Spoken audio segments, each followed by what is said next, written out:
Sir अभी देखिए बहुत सारे स्कूल्स यहाँ पर है, तो मिलिट्री स्कूल में ही पेरेंट्स ने अपने बच्चों को क्यों एडमिशन देना चाहिए? ये काफ़ी बड़ा सवाल है। इसमें हम संक्षेप में अगर देखें तो एजुकेशन या शिक्षा, इसका महत्व बहुत बहुत ज़्यादा है हमारे जीवन में, क्योंकि ख़ास करके हमारे देश में आज शिक्षा पेरेंट्स के लिए बहुत बड़ा सब्जेक्ट है। और कोई भी पेरेंट अपने बच्चों को अच्छी शिक्षा देना चाहता है। उसमें काफ़ी सारे एट्रीब्यूट्स है, physical education, academic education, spiritual education, ये सारी चीज़ें इतनी अहम है। तो क्या हमारे एजुकेशन सिस्टम में जो गुरुकुल सिस्टम में होता था, हाँ बिल्कुल, वो हो पा रहा है कि नहीं? अभी यहाँ देखिए ग्राउंड पे जो बच्चे नज़र आ रहे हैं, मैं आज एक ख़ास बात बताता हूँ कि 2 टेस्ट पेपर देके ये बच्चे आज ग्राउंड पे है। हाँ, ये किसी नॉर्मल स्कूल में एग्ज़ाम देके घर में आके सो जाते हैं। बिल्कुल, ये एक फैक्टर है जहाँ पे ऑलराउंड डेवलपमेंट बच्चों का एक मिलिट्री स्कूल में जो हो सकता है, वो कहीं और शायद उतना नहीं हो पाएगा। क्योंकि हम एजुकेशन जब बात करते हैं तो हमें सिर्फ इंटेलिजेंट मशीन्स नहीं तैयार होनी है। जी बिल्कुल, बहुत अच्छा। हमें एक ऐसा व्यक्तिमत्व विकास चाहिए जो जीवन के संघर्ष में कमज़ोर ना पड़े। बिल्कुल। अभी ये जो पॉइंट मैंने बताया, मैंने जो पॉइंट बताया अभी कि आज एक एग्ज़ाम देके, कल भी एग्ज़ाम है, आज इनफैक्ट 2 पेपर हुए इनके, मॉर्निंग और आफ्टरनून सेशन में एक, और कल भी एग्ज़ाम है, एकेडमिक एग्ज़ाम, फिर भी सारे बच्चे अभी बिल्कुल खेल रहे हैं, फ्री माइंड से खेल रहे हैं। कल की एग्ज़ाम का टेंशन है, वो भी हैंडल हो जाएगा। और ये भी इसीलिए मिलिट्री स्कूल में जो एक नेचुरल एनवायरनमेंट में एजुकेशन जो मिल रहा है, आउटडोर भी हो रहा है, सनलाइट भी मिल रहा है, बिल्कुल अच्छा ऑक्सीजन भी मिल रहा है, भीड़ में भी रहने का मौका मिल रहा है, जो एक परिवार में, सिटी लाइफ में शायद नहीं मिलता। बिल्कुल सही बात तो है। इन वजह से मुझे लगता है, हालांकि इसका जवाब काफ़ी डिटेल में बड़ा हो सकता है, लेकिन मुझे लगता है कि मिलिट्री स्कूल प्रेफर इसलिए किया जाए ताकि वहाँ बच्चा ऑलराउंड डेवलपमेंट हो। ये बहुत ज़रूरी है, क्योंकि आजकल देखते हैं हम कि बच्चे एक तो एकेडमिक में अच्छे रहते हैं या फिर ग्राउंड में यानी कि फिजिकल में अच्छे रहते हैं। तो दोनों तरफ अच्छे रहने के लिए मिलिट्री स्कूल बहुत आइडियल अच्छा है।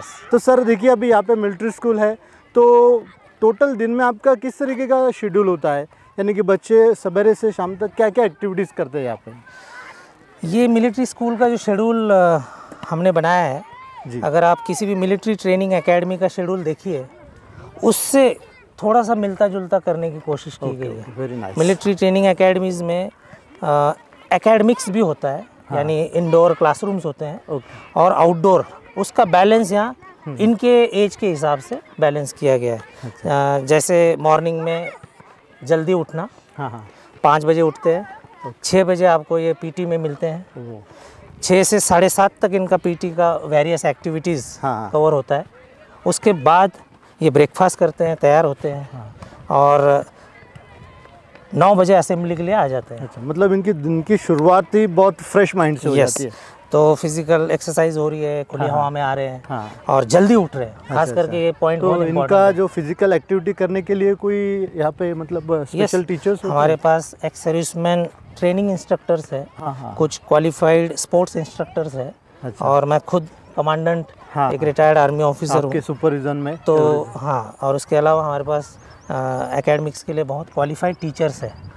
उसमें हमारे पास 2 PhD स्कॉलर्स है, सेट नेट क्वालिफाइड टीचर्स है। तो जब असेंबली में बच्चे आते हैं, उसके बाद एक एकेडमिक ब्लॉक शेड्यूल हमारा 9 बजे से 1:30 बजे तक, लंच टाइम तक। उसके बाद लंच ब्रेक, तो यानी क्लासेस 6 to 12 की क्लासेस इनकी इंडोर हो जाती है। पीछे क्लासरूम्स आप देख सकते हैं, ये क्लासरूम ब्लॉक है, ये 1, 2 यहाँ पे एडमिनिस्ट्रेटिव ब्लॉक प्लस क्लासरूम्स, दोनों स्टोरीज पे क्लासरूम्स है। और ये क्लासरूम्स में अपनी इंडोर ट्रेनिंग हो जाती है। 6 to 12 का एक रूटीन सिलेबस कवर हो रहा है फर्स्ट सेशन में। आपका फिर लंच ब्रेक होता है। लंच ब्रेक में मेस जो उस तरफ है, मेस में ये लोग जाते हैं। लंच ब्रेक के बाद थोड़ा सा लंच करके 15 मिनट 20 मिनट रेस्ट भी होती है, और फिर एक आफ्टरनून सेशन के 2 पीरियड के लिए 2:30 बजे वापस आते हैं। 2:30 से 4:30 इनका फिर से एकेडमिक सेशन। 4:30 बजे ये अपने रूम्स में वापस जाते हैं, वापस 5:30 बजे ये ग्राउंड पे आते हैं। अच्छा, तो यानी 5:30 से 6:30 इनका फिर जिस तरह ये माहौल है अभी, एग्ज़ाम के दिन भी वही चल रहा है। हालांकि आज ऑर्गेनाइज्ड वे में नहीं है, लेकिन खुले मन से ये आए हुए हैं, खेल रहे हैं। इनके ग्रुप्स, टीम्स, कुछ बच्चे खेल भी नहीं रहे हैं फॉर वॉट एवर रीज़न, तो वो कुछ ना कुछ डिस्कस कर रहे हैं, ये बहुत ज़रूरी है। उसके बाद 6:30 बजे इनका इस गेम एक्टिविटीज़ से ब्रेक ऑफ, फिर 7:30 बजे ये डिनर करते हैं। लगभग 7:30 से 8:30 इनका डिनर हो जाता है। कुछ स्पेशल क्लास, खास करके 9 to 12 की 9 to 12 की क्लासेस, स्पेशल क्लासेस रात में हम ट्रेनिंग करवाते हैं। उसमें 11-12 का NDA स्पेशल कैप्सूल, ये हम शाम के इसमें सर अभी समझो ये NDA बहुत से पेरेंट्स को भी नहीं पता है, तो NDA है क्या? लेकिन ये ओके, बहुत अच्छा सवाल है आपका, क्योंकि ये मैंने भी देखा खास करके महाराष्ट्र में बहुत लोगों को ये नहीं पता कि आर्मी, एयरफोर्स, नेवी में स्ट्रक्चर क्या है। अच्छा, तो ब्रॉडली 2 स्ट्रक्चर है, एक ऑफिसर, दूसरा नॉन ऑफिसर कैडर। आप किसी भी सेवा, किसी भी पद में जाते हो, बहुत अच्छा है, लेकिन जो बच्चा ऑफिसर कैडर में जा सकता है, इंटेलिजेंट है, उसको राइट समय में उसको गाइडेंस मिल गया, तो वो क्लास 1 ऑफिसर यानी कमिशन्ड ऑफिसर, बहुत ही इंपॉर्टेंट होता है। हाँ, 12th के बाद NDA, in fact 12th appearing candidate NDA दे सकता है, नेशनल डिफेंस एकेडमी। और ये नेशनल डिफेंस एकेडमी है क्या? नेशनल डिफेंस एकेडमी एक ऐसी संस्था है जहाँ तीनों सर्विसेज की, आर्मी, एयरफोर्स, नेवी, इन तीनों सर्विसेज का एक फीडिंग इंस्टीट्यूशन है, जहाँ ऑफिसर्स ट्रेन होके 12th के बाद इनका वहाँ अगर ज्वाइनिंग होता है तो इनकी वहाँ 3 साल की graduation training plus military training. अच्छा, यानी वहाँ पे ये ग्रेजुएट होते हैं। जवाहरलाल नेहरू यूनिवर्सिटी, ग्रेजुएशन का डिग्री भी मिल जाता है और इनका बढ़िया तरीके से, बिकॉज वर्ल्ड की one of the most renowned ये एकेडमी है जहाँ ट्राई सर्विसेज के कैडेट्स तैयार होते हैं। NDA है कहाँ पर? पुणे, खड़गवासला। अच्छा, महाराष्ट्र में। यस, तो लोगों को वो भी पता होना चाहिए कि महाराष्ट्र में एक NDA ऐसी संस्था है जहाँ उसको आप बच्चे को गाइड करते हो, मिलिट्री लाइफ का अगर पैशन है, देश की सेवा करने का, यूनिफॉर्म पहनने का, और आर्मी, एयरफोर्स, नेवी में अगर जाने का मौका इतनी कम उम्र में, क्योंकि आप देखिए करियर की तरह भी देख सकते हैं इसको कि at the age of 18 you are inside NDA, और आप एट द एज ऑफ 21 आप एयरफोर्स या आर्मी या नेवी के फर्दर एकेडमीज में IMA या AFA या नेवल एकेडमी में जाते हैं। ये टॉप वाले एकेडमी है देश के अपने। फीडिंग एकेडमी ये NDA 12वीं के बाद ट्राई सर्विसेज की है। उसके बाद स्पेशलाइजेशन के लिए आर्मी वाले देहरादून जाते हैं, 1 साल की training, Indian military academy, air force, ऐसे एयरफोर्स एकेडमी, जहाँ इनका ग्रेजुएशन के बाद वाला 1 साल का ट्रेनिंग होता है। अच्छा, और बहुत सारे पेरेंट्स जो है समझो कि रूरल एरिया से हम देखते हैं, ग्रामीण जो एरिया है वहाँ से उन्हें देश सेवा करने के लिए वो बहुत ही मतलब इंटरेस्टेड होते हैं।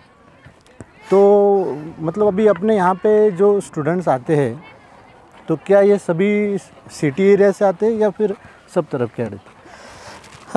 खास करके हमारे मिलिट्री स्कूल में मिक्स्ड हमारे पास बच्चे हैं। अच्छा। कुछ बहुत ही रूरल एरिया के हैं, कुछ सेमी अर्बन एरिया के हैं, कुछ अर्बन के अच्छे सिटीज़ के भी हैं। इनका बैकग्राउंड डेफिनेटली मैटर करता है, लेकिन हम ये कोशिश कर रहे हैं खास करके सोसाइटी अगर एम्पावर करनी है, रूरल बैकग्राउंड के बच्चों को भी हम अपलिफ्ट करें।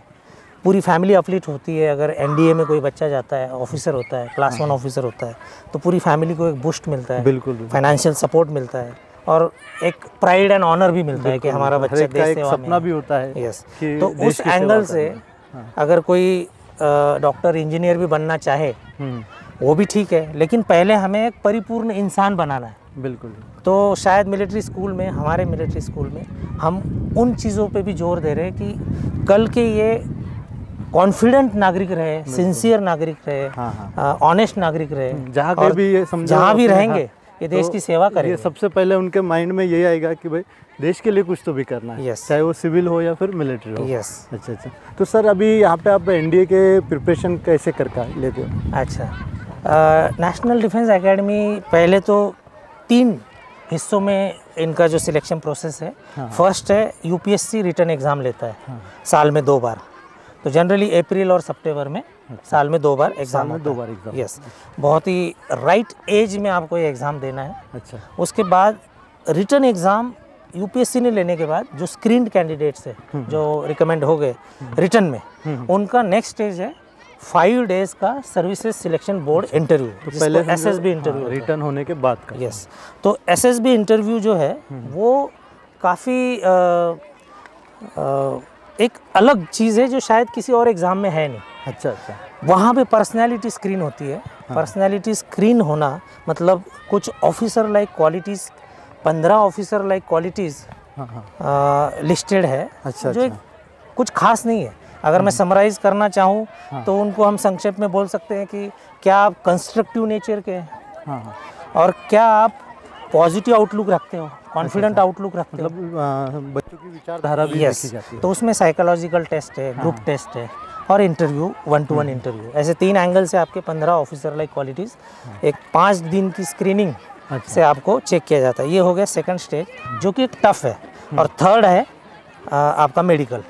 तो आपको ये देखना चाहिए कि एनडीए सिलेक्शन ये एक नेचुरल प्रोसेस से बहुत आसान है। अच्छा। क्योंकि आप बोलोगे कि और एग्ज़ाम की तरह हम भी कुछ पढ़ाई ऐसे करेंगे वैसे करेंगे, तो यहाँ पे क्यूरिकुलम में वो फिट किया गया है कि क्या बच्चों की क्वालिटीज़ अगर यहाँ देखें हम, मतलब सिर्फ एकेडमिक को ही नहीं फोकस किया नहीं, क्योंकि आप लीडर्स, हाँ, फौज में आप लीडर्स बनाना चाहते हो। ऑफिसर्स मतलब लीडर्स, तो officer like qualities means leadership qualities, वो भी हमें साथ ही साथ डेवलप करनी है। जब एक बच्चा यहाँ पे कुछ रिस्पॉन्सिबिलिटीज़ ले रहा है, खास करके हॉस्टल में रह रहा है, अच्छा अच्छा, एडजस्ट कर रहा है। तो यहाँ पे हॉस्टल का भी यस, हॉस्टल ये हमारा गर्ल्स हॉस्टल है, वो वहाँ पे बॉयज़ हॉस्टल है।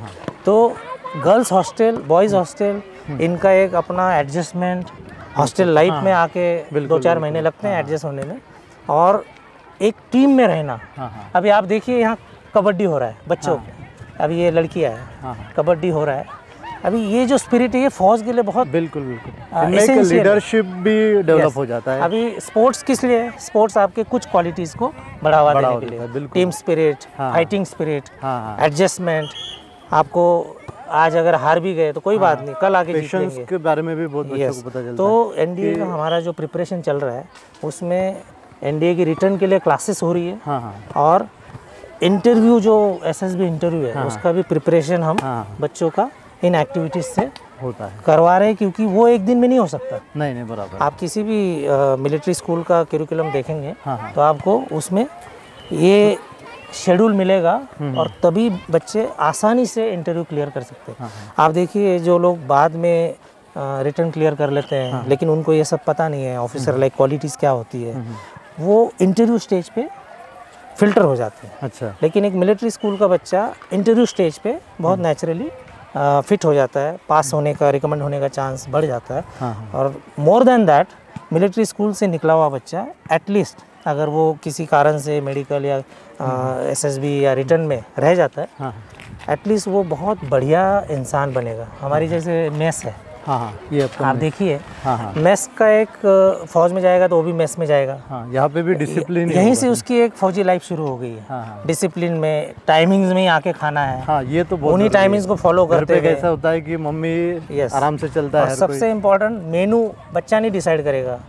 मेनू एक स्टैंडर्ड फॉर्मेट में चल रहा है, वो जाके जो मिला वो खा लिया।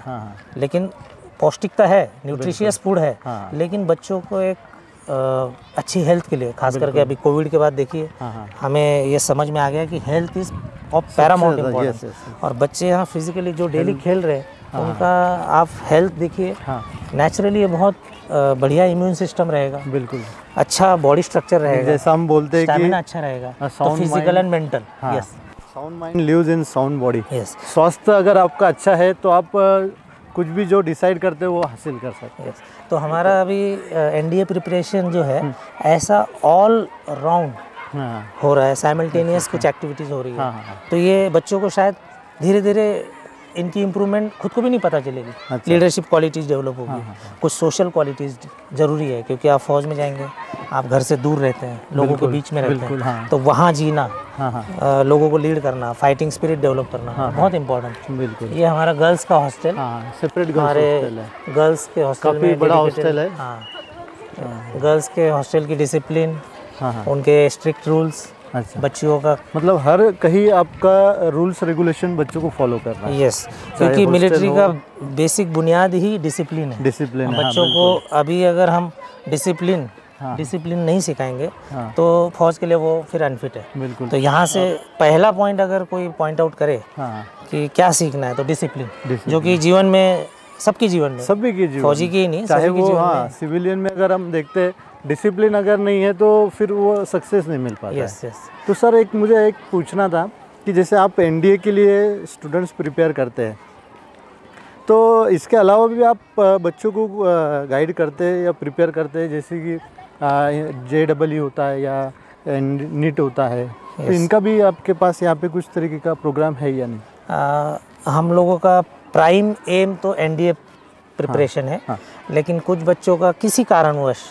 अगर इंक्लिनेशन जेई की तरफ है या एमबीबीएस नीट की तरफ है तो हम उनको रोकते नहीं हैं। अच्छा, क्योंकि हो सकता है उनका फैमिली कुछ उस तरह से सोच रहा है बच्चे के फ्यूचर के बारे में। उनके साथ डिस्कस होके उनको भी हम एक प्लेटफॉर्म दे रहे हैं कि क्या आप एमबीबीएस के लिए फिट है तो yes you can prepare for that. और हमारे यहाँ से कुछ बच्चे एमबीबीएस ऑलरेडी गए हुए, इंजीनियरिंग भी कर रहे हैं, अच्छी पोजीशन में भी कुछ लोग पहुँच गए। यस, तो ऐसा नहीं है कि मिलिट्री स्कूल में, क्योंकि मैंने जो अभी तक समझा है कि देश सेवा सिर्फ फौज में रह के ही होगी, ऐसा नहीं है। हमारा मिलिट्री स्कूल का बच्चा कल सोसाइटी में एक डिसिप्लिन नागरिक होगा तो वो किसी भी प्रोफेशन में जाएगा तो वैल्यू एडिशन ही करेगा। बिल्कुल, वो भी एक तरह की देश सेवा ही होगी। यस, तो हमें खुशी है कि अलग अलग प्रोफेशन में मिलिट्री स्कूल के बच्चे पहुंच जाए, वहाँ एक ऑनेस्टी, इंटीग्रिटी, डिसिप्लिन, ऐसी वैल्यू एडिशन हो जाए। बिल्कुल बिल्कुल। तो सर अभी ये पूछना था कि आप यहाँ पे बच्चों का लाइफ बना रहे हैं, तो किस तरीके से आप पर्सनालिटी डेवलपमेंट में आप उनको एक बढ़ावा देते हैं?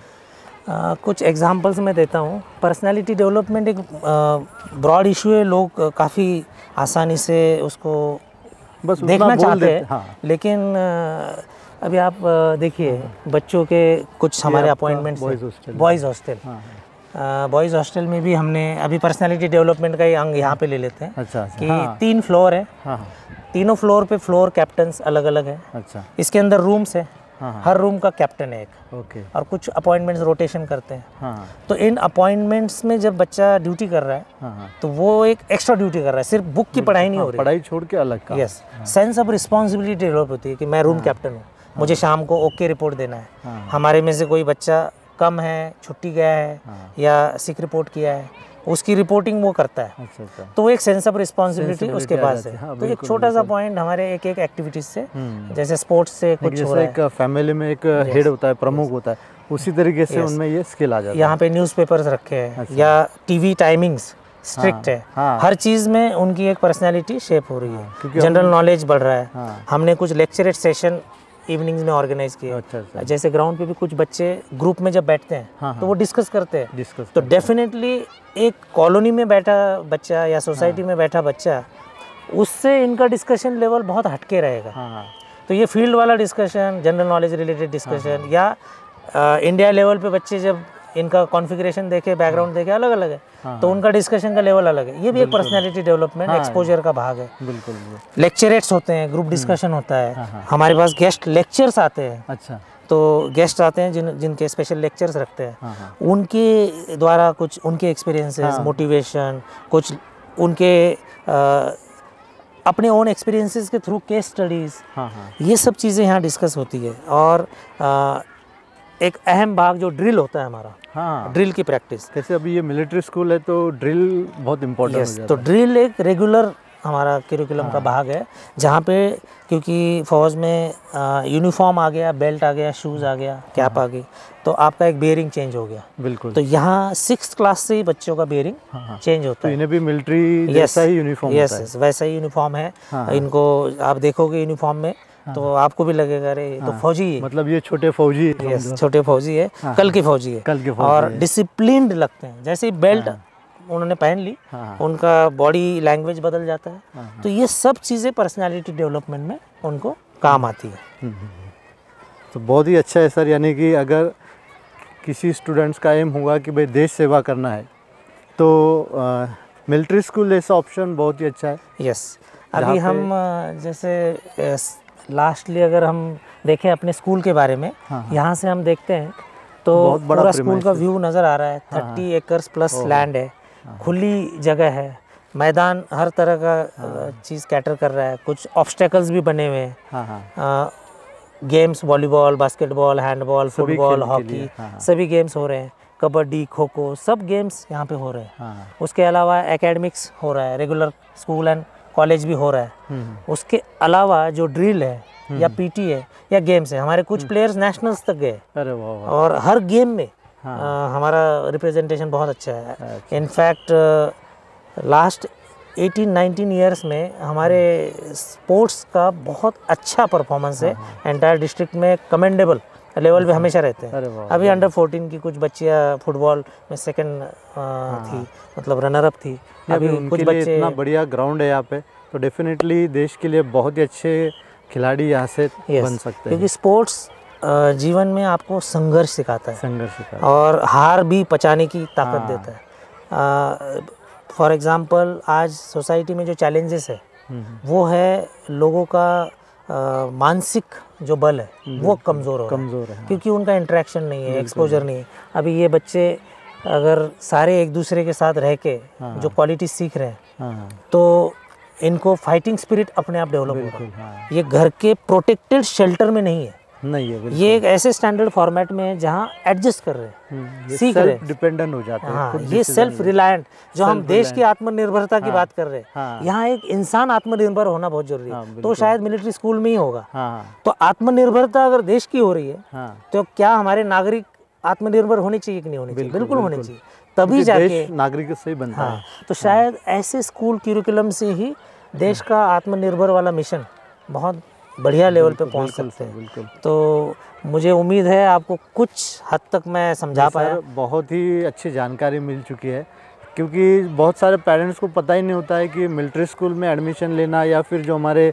रेगुलर स्कूल होते हैं उनमें, तो बहुत सारे बच्चों को भी पता नहीं होता है, पेरेंट्स को भी नहीं पता है, तो वो एडमिशन ले लेते हैं। बाद में उन्हें पता चलता है कि अपने ही एरिया में एक अच्छा स्कूल है जो कि काफ़ी अच्छे देश के नागरिक बना रहे हैं, एनडीए के लिए आपने कहा जैसे ऑफिसर्स बना रहे हैं। मुझे एक और पॉइंट दिमाग में जो आ रहा है कि आने वाले समय में अभी चंद्रयान 3 सक्सेसफुल हो गया। बिल्कुल, टेक्नोलॉजी एडवांसमेंट बहुत बढ़िया तरीके से नेचुरली हो रहा है। साइंटिस्ट अपने अच्छा काम कर रहे हैं। हमारे हर डिपार्टमेंट में देश के सब चीज़ें बहुत अच्छी हो रही है। लेकिन मुझे लग रहा है सोशल फ्रंट में, क्योंकि ह्यूमन बीइंग सोशल एनिमल है, हमारी कुछ कमज़ोरियाँ डेवलप हो रही है। जैसे एक फैमिली में जो बच्चा है वो अपने आप को रूम में बंद करके रखता है। बिल्कुल। वो फ़ोन एडिक्शन हो रहा है, उसका टीवी एडिक्शन हो रहा है, वो अपने ही पेरेंट्स के साथ कम्युनिकेशन कम कर रहा है। बिल्कुल।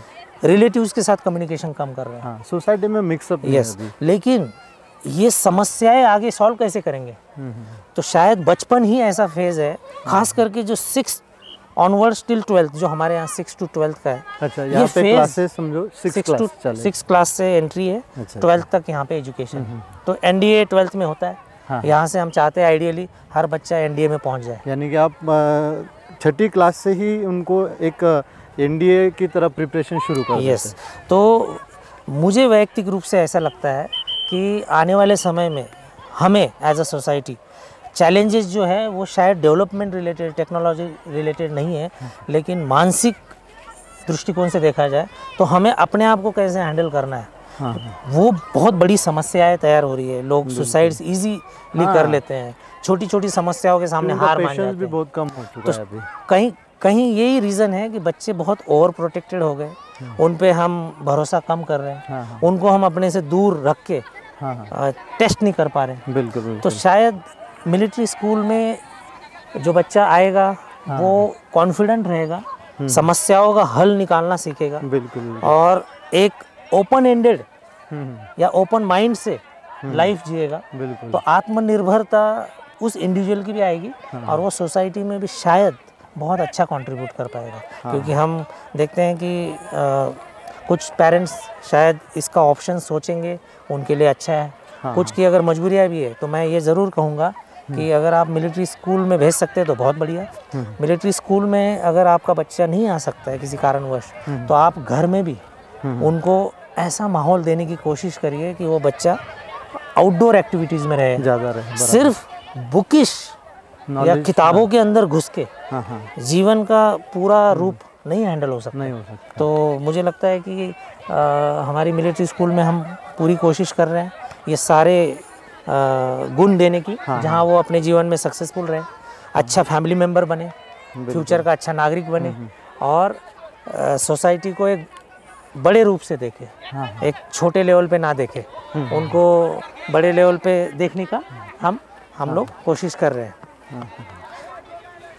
तो बच्चों के साथ रहने में मुझे मज़ा भी आता है। अभी आप देखिए हम लोगों ने रक्षाबंधन भी किया, तो यहाँ पे स्पिरिट ही अलग था। कल्चरल एक्टिविटीज़ भी बहुत सारे होते हैं। यस, कल्चरल एक्टिविटीज़ तो रेगुलर अफेयर है। अच्छा, हमारे यहाँ ऐसा कोई दिन नहीं है जहाँ कुछ एक्स्ट्रा करिकुलर कुछ नहीं है। एक्स्ट्रा करिकुलर तो हर दिन का एक भाग है। अच्छा। कुछ ना कुछ फेस्टिवल होगा, कुछ ना कुछ एक्टिविटी होगी, कुछ ना कुछ सोशल कुछ ऐसा इवेंट होगा जिससे उनका परसेप्शन सोसाइटी में अलग दिख के आएगा, क्योंकि उनको ये एक्सपोजर शायद किसी और जगह पे मिल नहीं पाएगा, क्योंकि बाकी जो स्कूल है वहाँ पे ज़्यादा एक्टिविटीज़ नहीं होती। यस, क्योंकि बच्चा घर में रहता है, स्कूल जाता है, स्कूल से घर आता है, वो किताबों से ही लिंक्ड है, एग्ज़ाम ओरिएंटेड बन रहा है, लेकिन उसका स्पोर्ट्स या फ्रेंडशिप सर्कल या इंटरेक्शन, उसका कम्युनिकेशन दूसरों के साथ और खुद के साथ भी, ये लिमिटेड दायरे में रह जाता है। तो शायद मिलिट्री स्कूल में कोई बच्चा, सारे स्टूडेंट है तो बच्चों को अपने से जो सीनियर स्टूडेंट है उनके साथ भी रहने का, उनसे भी मार्गदर्शन मिल सकता है। इट इज़ बोथ वे, कुछ डायरेक्शंस मिलते हैं, कुछ इंस्ट्रक्शंस मिलते हैं, फॉलो करने, कुछ समस्या होती है तो बात करके अपने सीनियर से सॉल्व करवा सकते हैं। तो ये यहाँ अपने आप नेचुरल प्रोसेस में हो जाता है। बार हम सर ऐसा देखते हैं कि अगर कोई समझो उनके एरिया में या उनके कॉलोनी में बहुत ज़्यादा बच्चे नहीं रहते, तो वो थोड़ा सा मतलब अलग फील करते हैं कि यहाँ खेलने के लिए कोई नहीं है। जैसे मैंने शुरू में बोला, कॉलोनी की बात करें हम या स्कूल की बात करें, अनफॉर्चुनेटली कुछ स्कूल में तो सनलाइट भी नहीं है। वो क्लोज बिल्डिंग्स में बच्चे असेंबली भी करते हैं। मतलब वहाँ पे सेहत भी आ गई और पर्सनालिटी डेवलपमेंट भी आ गई। हर चीज़ का एक प्रॉब्लम क्रिएट हो रहा है कॉलोनीज़ में, कॉम्पैक्ट कंक्रीट वर्ल्ड में। बिल्कुल, हमारे बच्चे वैसे भी आउटडोर एक्टिविटी से दूर है, फ्रेंड्स नहीं है। हर एक बच्चा अपने घर में अपने आप को बंद रखता है, बाहर नहीं आता है। अभी खेलने के लिए कोई नहीं तो वो फिर टीवी मोबाइल में घुस जाते हैं। ये एडिक्शन यहाँ बिल्कुल गुंजाइश नहीं है, क्योंकि मोबाइल भी नहीं है, टीवी स्ट्रिक्ट टाइमिंग से ऑर्गेनाइज वे में चलाए जाते हैं। वीकली एक मूवी दिखाई जाती है, तो इसलिए एंटरटेनमेंट में भी समझो। अभी आप देखिए ना, बच्चे कितने खुले मन से खेल रहे हैं। इधर ही उनका इतना एंटरटेनमेंट हो जाता है। आप छुट्टी के दिन भी देखेंगे जहाँ इनको कोई बंदिश नहीं है मैदान पे आने की, या क्या इनको कोई इंस्ट्रक्शंस नहीं, लेकिन बहुत खुशी मिलती है कि छुट्टी के दिन भी बच्चे अपनी टीम के साथ बाहर रहते हैं। अच्छा, और वो अपने रूम में अपने आप को बंद नहीं करते, वो बाहर ही रहते हैं। बिल्कुल। और जब उनको पढ़ाई करनी है, या तो क्लासरूम स्टडी रूम में जाते हैं, या अपने ग्रुप में रूम में भी पढ़ना है तो पढ़ते हैं, लेकिन सिर्फ पढ़ाई करना ये शायद अपने जीवन के लिए हो सकता है। सिर्फ एक ही रास्ता पकड़ के नहीं चलना चाहिए, बैलेंस वे में एक्स्ट्रा करिकुलर एक्टिविटीज़, स्पोर्ट्स, थोड़ा सा social development, personality development from all angles, और पढ़ाई, ये सब साथ साथ चले तो we will have a better society. तो उनकी एक सब तरफ से उनका डेवलपमेंट हो जाता है। यस, तो मुझे लगता है मैंने अपने स्कूल के बारे में आपको सारा कुछ बता दिया है। एकेडमिक ब्लॉक्स, हमारा mess, boys hostel, sports grounds, girls hostel, और हमारी फिर कंप्यूटर लैब एंड लाइब्रेरी, ये सब चीज़ें फिर इट इज़ किसी भी स्कूल में होती है। अभी आप देखिए यहाँ पे एक कोच जस्ट एक सिंपल क्लास चल रहा है कराटे का, जहाँ पे बच्चे फिजिकली तो स्ट्रांग हो ही रहे, लेकिन मेंटली भी बिल्डअप हो रहे हैं। बिल्कुल। तो ये सब चीज़ें काफ़ी मतलब कम उम्र से ही इन्हें सब ये ट्रेनिंग मिल, और वो भी वॉलंटरी बेस पे, किसी को कोई कंपल्शन नहीं है कि आपने कौन सी चीज़ करनी है। हाँ, धीरे धीरे उनका टैलेंट जैसे ही पता चलता है फिर हम उनको specialisation, football team, hockey team, kabaddi team, kho kho team, मतलब या फिर जैसा हॉबी है, इंटरेस्ट है, उस हिसाब से उन्हें उनके करियर ऑप्शन के हिसाब से आप उनको कभी कभी खुद बच्चे को भी नहीं पता होता है कि उसमें क्या बेस्ट है। बिल्कुल। तो वो धीरे धीरे 6th में आता है, 6-7 तक धीरे धीरे सेट हो जाता है और फिर पता चलता है कि ये बच्चा इस गेम के लिए फिट है, ये पढ़ाई में कितना है, गेम में कितना है, फिर वो अपने आप उस तरफ बढ़ता है। यानी कि अगर कोई पेरेंट्स 6ठी क्लास से ही अगर एडमिशन यहाँ लेते हैं तो वो ज़्यादा बेटर रहेगा। अगर डायरेक्ट हम 11-12 से या फिर 9-10 में आते तो शायद उतना बच्चों से हम नहीं करवा ले। मैं भी रिकमेंड यही करूँगा कि 6th क्लास में अगर आते हैं, कुछ पेरेंट्स थोड़े से सेंसिटिव होते हैं कि इतने जल्दी बच्चे को कैसे बाहर भेजें, लेकिन अगर वर्किंग पेरेंट्स है तो मुझे लगता है उनके लिए ये एक विन विन सिचुएशन है, जहाँ उनका ध्यान बच्चों पे कम होता है। बिल्कुल। कहीं मोबाइल एडिक्शन हो जाए, टीवी एडिक्शन हो जाए, यस, घर में मेंबर्स ग्रैंड पेरेंट्स अगर बच्चे के नहीं है तो उनके लिए तो 6th ही रिकमेंडेड है। कुछ पेरेंट्स जहाँ उनको लगता है कि नहीं हमारी फैमिली में बच्चा ठीक ठाक डेवलप हो रहा है, दे कैन थिंक ऑफ 8, 9, 10, लेकिन अगर एनडीए का एम है तो जल्दी आने पे वो इजीली वो हो जाएगा। तो जितना जल्दी स्टार्ट हो सके उतना रिजल्ट भी अच्छा आ सकता है। यस। आपसे बातचीत करके मुझे भी फ्रेश महसूस हो रहा है और अच्छा लगा। आपको जो भी जानकारी मैं दे सकता था, तो बिल्कुल ये जानकारी बहुत सारे पेरेंट्स के लिए भी बहुत फ़ायदे में रहेंगी सर। और मैं फिर एक बार आपके माध्यम से ये बोलना चाहूँगा कि मिलिट्री स्कूल एक बहुत अच्छा ऑप्शन है अपने बच्चों के डेवलपमेंट के लिए, क्योंकि हमारा मिलिट्री स्कूल एक यूनिक है जहाँ बॉयज़ एंड गर्ल्स, अच्छा मतलब गर्ल्स भी यहाँ पे? हाँ, बॉयज़ एंड गर्ल्स दोनों का एजुकेशन यहाँ गवर्नमेंट ने परमिट किया हुआ है। हमारे यहाँ boys girls almost equal ratio में यहाँ पे स्ट्रेंथ है। तो गर्ल्स के लिए एनडीए के द्वार खुल गए। अभी ये बहुत ही अच्छी बात हो चुकी है। उनके लिए भी पहले नहीं था, तो ग्रेजुएशन के बाद गर्ल्स के लिए डिफेंस में ऑफिसर होने की अपॉर्चुनिटी थी। अब तो एनडीए खुल गया, तो उनके लिए भी मैं अपील करूँगा कि उन्होंने भी सोचना चाहिए कि क्या हमारी डॉटर एनडीए के लिए जा सकती है तो वो आ जाए। और बॉयज़ तो ऑब्वियसली एनडीए पहले से तो जिनको गर्ल्स के लिए भी ये बहुत अच्छी अपॉर्चुनिटी है। यस, बच्चों के लिए हमारा प्लेटफॉर्म बहुत बढ़िया है। हम लोग बहुत अच्छी टीम है, बढ़िया सा यहाँ पे सब कुछ ट्रेनिंग बहुत ही अच्छा माहौल है सर। मतलब बहुत प्रसन्नता यहाँ मिलती है, और जिस तरीके से आपका पूरा डे शेड्यूल है और आपका जो एम है, पर्पज़ है, बहुत ही अच्छा है कि बिल्कुल देश के बहुत अच्छे नागरिक यहाँ से बनने वाले हैं। यस, थैंक यू, जय हिंद। थैंक यू, जय हिंद सर।